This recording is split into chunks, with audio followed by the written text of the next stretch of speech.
தமிழ் பேசும் அனைவருக்கும் வணக்கம். இன்றைய செய்தி தொகுப்பில் 2 மிக முக்கியமான அம்சங்களை நாம் விரிவாக அலசவிருக்கிறோம். 1. மாநில மற்றும் மத்திய அரசுகளின் முக்கிய நிதி திட்டங்கள் குறித்த சமீபத்திய அறிவிப்புகள். மற்றொன்று, உலக அளவில் பரவி வரும் ஒரு புதிய சுகாதார எச்சரிக்கை. இந்த 2 தகவல்களும் நம்முடைய வாழ்க்கையில் ஏற்படுத்தக்கூடிய தாக்கங்கள் என்னென்ன என்பதை பற்றி இப்போது தெளிவாக பார்க்கலாம். இந்த தொகுப்புல நம்ம என்னென்ன பார்க்க போறோம்னா, முதல்ல மாநில அரசு வழங்கியிருக்கிற சிறப்பு நிதியுதவி பத்தி தெரிஞ்சுக்கலாம். அடுத்ததா மத்திய அரசு ஒரு புது திட்டத்தை கொண்டு வர போகுதா, அந்த செய்தியில உண்மை இருக்கான்னு பார்ப்போம். தொடர்ந்து மகளிர் உரிமை தொகை வாங்குறதுக்கான தகுதிகள் என்னென்னு விளக்கமா தெரிஞ்சுக்கிட்டு அப்புறம் ஒரு சர்வதேச சுகாதார எச்சரிக்கை குறித்த விவரங்களை பார்ப்போம். இறுதியா இந்த எல்லா தகவல்களையும் ஒன்னா தொகுத்து உங்களுக்கு வழங்க போறோம். சரி, வாங்க நம்மளோட முதல் பகுதிக்குள்ள போகலாம். தமிழக அரசினுடைய மிக முக்கியமான திட்டங்கள்ல ஒன்றான கலைஞர் மகளிர் உரிமை திட்டம். இந்த திட்டத்தின் கீழே சமீபத்துல ஒரு சிறப்பு நிதி உதவி வழங்கப்பட்டிருக்கிறதா அரசாங்கம் அதிகாரப்பூர்வமா அறிவிச்சிருக்கு. அது என்ன, யாருக்கெல்லாம் கிடைச்சது, எப்போ கிடைச்சதுங்கிற முழு விவரத்தையும் இப்போ பார்க்கலாம். ஆமாங்க, கலைஞர் மகளிர் உரிமை திட்டத்தின் கீழே தகுதி பெற்றிருக்கிற குடும்ப தலைவிகளோட வங்கி கணக்குல தமிழ்நாடு அரசு சரியா 5000 ரூபாய ஒரே கட்டமா வரவு வச்சிருக்கு. இந்த திடீர் நிதி உதவி தமிழ்நாட்டுல பல குடும்பங்களுக்கு ஒரு பெரிய உதவியா அமைஞ்சிருக்கு. இந்த 5000 ரூபாய் எப்படி கணக்கிடப்பட்டுச்சுன்னு தெரிஞ்சுக்கிறது ரொம்ப முக்கியம். இதுல வரப்போற 3 மாதங்களான பிப்ரவரி, மார்ச், ஏப்ரல் மாதங்களுக்கான உரிமை தொகை, அதாவது மாசம் 1000 ரூபாய் வீதம் 3000 ரூபாய முன்கூட்டியே கொடுத்திருக்காங்க. அதோட கோடைக்கால சிறப்பு தொகுப்பு அப்படிங்கிற பேர்ல கூடுதலா 2000 ரூபாயும் சேர்த்து ஆக மொத்தம் 5000 ரூபாய் கடந்த பிப்ரவரி 13ஆம் தேதியே பயனாளிகளோட பேங்க் அக்கவுண்டுக்கு நேரா போய் சேர்ந்திருக்கு. இந்த திட்டத்தோட வீச்சை கொஞ்சம் பாருங்க. தமிழ்நாடு முழுக்க கிட்டத்தட்ட 1,31,00,000 பெண்கள் இந்த சிறப்பு நிதியுதவியால பயனடைஞ்சிருக்காங்க. இது எவ்வளவு பெரிய எண்ணிக்கையிலான மக்களை இந்த திட்டம் சென்றடைஞ்சிருக்கு அப்படிங்கறத காட்டுது.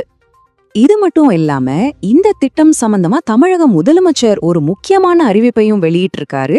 அதாவது வர்ற தேர்தல்ல திமுக மறுபடியும் ஆட்சிக்கு வந்தா இப்போ மாசம் கொடுத்துக்கிட்டு இருக்கிற 1000 ரூபாய் உரிமை தொகைய 2000 ரூபாயா, அதாவது 2 மடங்கா உயர்த்தி தருவோம் அப்படின்னு உறுதி கொடுத்திருக்கார். அடுத்ததா நம்மளோட 2வது பகுதிக்கு போகலாம். இது மத்திய அரசோட ஒரு புதிய திட்டம் பத்தின தகவல். ஆனா ஒரு முக்கியமான விஷயத்தை இங்க நம்ம தெளிவா புரிஞ்சுக்கணும். நாம இப்ப பார்க்க போற தகவல் அரசியல் வட்டாரங்கள்ல இருந்து வர செய்திகளை அடிப்படையா வச்சுதான் பேசப்படுது தவிர இது இன்னும் அரசாங்கத்தால அதிகாரப்பூர்வமா அறிவிக்கப்படல. இப்ப சமூக வலைத்தளங்கள்லயும் சரி, செய்தி வட்டாரங்கள்லயும் சரி பரவலா ஒரு கேள்வி கேட்கப்படுது. மத்திய அரசு உண்மையிலே குடும்ப தலைவிகளுக்கு 12,000 ரூபாய் கொடுக்க போகுதா? இந்த செய்தியோட பின்னணி என்ன, இதுல எந்த அளவுக்கு உண்மை இருக்குன்னு கொஞ்சம் விரிவாக பார்க்கலாமாங்க.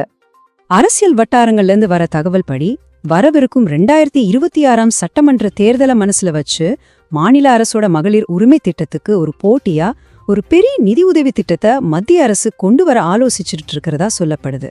இது ஒரு முக்கியமான அரசியல் நகர்வா பார்க்கப்படுது. பேசப்படுற இந்த 12,000 ரூபாய் திட்டம் ஒரு புத்தம் புது உதவித்தொகை கிடையாது. அதுக்கு பதிலா ஏற்கனவே மத்திய அரசு கொடுத்துக்கிட்டு வர்ற எரிவாயு மானியம், விவசாயிகளுக்கான உரமானியம், அப்புறம் பிரதமரின் கிசான் சம்மன் திட்டத்தோட பாக்கி தொகை, இதெல்லாத்தையும் ஒன்னா சேர்த்து ஒரு மெகா பேக்கேஜ் மாதிரி கொடுக்கலாம்னு தான் தகவல்கள் சொல்லுது. மறுபடியும் ஒரு முறை அழுத்தமா சொல்றோம், இது வெறும் உத்தேசமான ஒரு தகவல் மட்டும்தான்.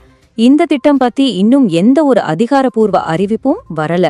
பிரதமர் நரேந்திர மோடி அவர்கள் தன்னுடைய அடுத்த தமிழக பயணத்தின் போது இது சம்பந்தமான ஒரு அதிகாரப்பூர்வ அறிவிப்பை வெளியிட வாய்ப்பு இருக்குன்னு அரசியல் நோக்கர்கள் எதிர்பார்க்கிறாங்க.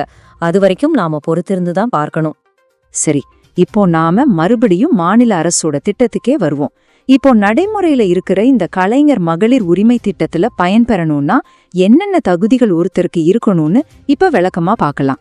இது ஏற்கனவே விண்ணப்பிச்சவங்களுக்கும் சரி, புதுசா விண்ணப்பிக்க நினைக்கிறவங்களுக்கும் சரி ரொம்ப உபயோகமா இருக்கும். இந்த திட்டத்துல சேர்றதுக்கான அடிப்படை தகுதிகள் என்னென்னு பார்ப்போம். முதல்ல விண்ணப்பிக்கிற பெண்ணுக்கு 21 வயசு பூர்த்தியாகி இருக்கணும். 2வதா அவங்க குடும்பத்தோட 1 வருஷ வருமானம் 2.5 லட்சம் ரூபாய்க்கு கம்மியாயிருக்கணும். நிலம் வச்சிருந்தா 5 ஏக்கருக்கு குறைவான நன்சை நிலம் அல்லது 10 ஏக்கருக்கு குறைவான புன்சை நிலம் இருக்கலாம். கடைசியா உங்க வீட்ல 1 வருஷத்துக்கு பயன்படுத்துற கரண்ட் 3600 யூனிட்டுக்குள்ள இருக்கணும். இந்த எல்லா நிபந்தனைகளும் இருந்தா மட்டும்தான் விண்ணப்பிக்க முடியும். அதே நேரத்துல யாருக்கெல்லாம் இந்த திட்டம் பொருந்தாதனோ சில வரைமுறைகள் இருக்கு. அரசு ஊழியர்கள், அரசு பென்ஷன் வாங்குறவங்க, வருமான வரி கட்டுறவங்க, அப்புறம் சொந்தமா கார் மாதிரி 4 சக்கர வாகனம் அல்லது டிராக்டர் மாதிரி கனரக வாகனம் வச்சிருக்கிற குடும்பத்தில் இருக்கிற பெண்கள் இந்த திட்டத்துல பயன்பெற முடியாது. இந்த பட்டியல்ல உங்க குடும்பம் வந்தா நீங்க தகுதி பெற மாட்டீங்க. இதுல இன்னொரு முக்கியமான கூடுதல் தகவல் என்னன்னா, எதிர்காலத்துல இந்த திட்டத்தோட விதிமுறைகளை கொஞ்சம் தளர்த்தி இப்போ தகுதி பெறாதவங்கள்ல இருந்து ஒரு 50 லட்சம் பேர்ல இருந்து 1 கோடி பேர் வரைக்கும் புதுசா சேர்க்கிறதுக்கு அரசாங்கம் திட்டமிட்டு வர்றது செய்திகள் வருது. ஆனா இதுவும் இன்னும் உறுதிப்படுத்தப்படாத ஒரு தகவல் தான். இப்ப நாம முற்றிலும் வேறொரு தலைப்புக்குள்ள போறோம். நிதி திட்டங்களை தாண்டி நம்ம எல்லாரையும் நேரடியா பாதிக்கக்கூடிய ஒரு சர்வதேச சுகாதார பிரச்சனை பத்தி தான் பார்க்க போறோம். ஆமாங்க, கொரோனா வைரஸோட ஒரு புது வகை உலக அளவுல பரவிக்கிட்டு இருக்கு. அது சம்பந்தமான சமீபத்திய அதிகாரப்பூர்வ தகவல்கள் என்ன சொல்லுதுன்னு இப்ப விரிவாக பார்க்கலாம். இந்த புது வைரஸோட அறிவியல் பெயர் P3.2. பொதுவா இது சிகாடா வகைன்னு சில ஆராய்ச்சியாளர்கள் சொல்றாங்க. இது வேற ஒன்னும் இல்ல, நாம ஏற்கனவே கேள்விப்பட்ட ஒமிக்ரான் வைரஸ் குடும்பத்திலிருந்து உருவான ஒரு புது துணை வகைதான். இதோட மிக முக்கியமான குணம் என்னன்னா, இதுக்கு முன்னாடி இருந்த வகைகளை விட இது ரொம்ப ரொம்ப வேகமா பரவக்கூடியது.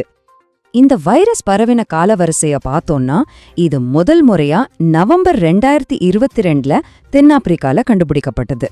அதுக்கப்புறம் 2023ஆம் வருஷத்தோட தொடக்கத்துல உலக அளவுல இது வேகமா பரவ ஆரம்பிச்சுது. மார்ச் 2023 நிலவரப்படி பார்த்தா அமெரிக்கா, ஜெர்மனி, ஆஸ்திரேலியா உட்பட 23க்கும் அதிகமான நாடுகள்ல இந்த வைரஸ் பரவியிருந்தது.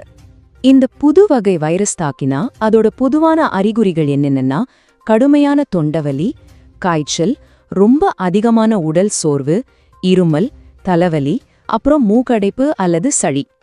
இதுல ஒரு நல்ல விஷயம் என்னன்னா, இதோட அறிகுறிகள் பெரும்பாலும் லேசானதாவே இருக்குன்னு உலக சுகாதார நிறுவனம் சொல்லியிருக்கு.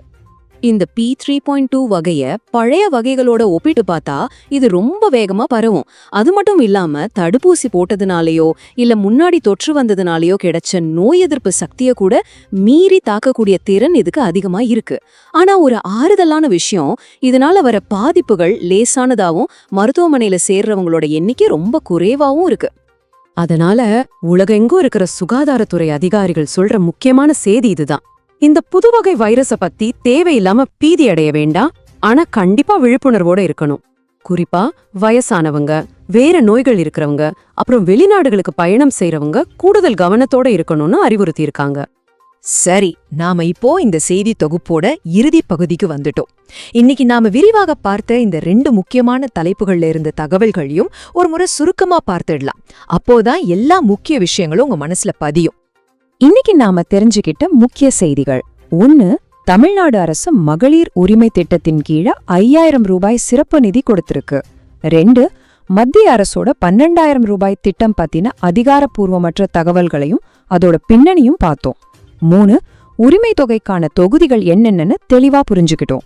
கடைசியா P3.2ங்கிற புது கொரோனா வைரஸ் பரவல் பத்தியும் நம்ம ஏன் பயப்படாம விழிப்புணர்வோடு இருக்கணும்னு தெரிஞ்சுக்கிட்டோம். இந்த மாதிரி ration card updates, government scheme news எல்லாம் தெரிஞ்சுக்க மறக்காம சப்ஸ்கிரைப் பண்ணி வச்சுக்கோங்க. இந்த வீடியோ பத்தி நீங்க என்ன நினைக்கிறீங்கன்னு கமெண்ட்ல சொல்லுங்க. இது உங்க ஃப்ரெண்ட்ஸ் அண்ட் ஃபேமிலிக்கும் ஷேர் பண்ணுங்க. வீடியோ பிடிச்சிருந்தா லைக் பண்ணுங்க. தமிழ் பேசும் அனைவருக்கும் நன்றி.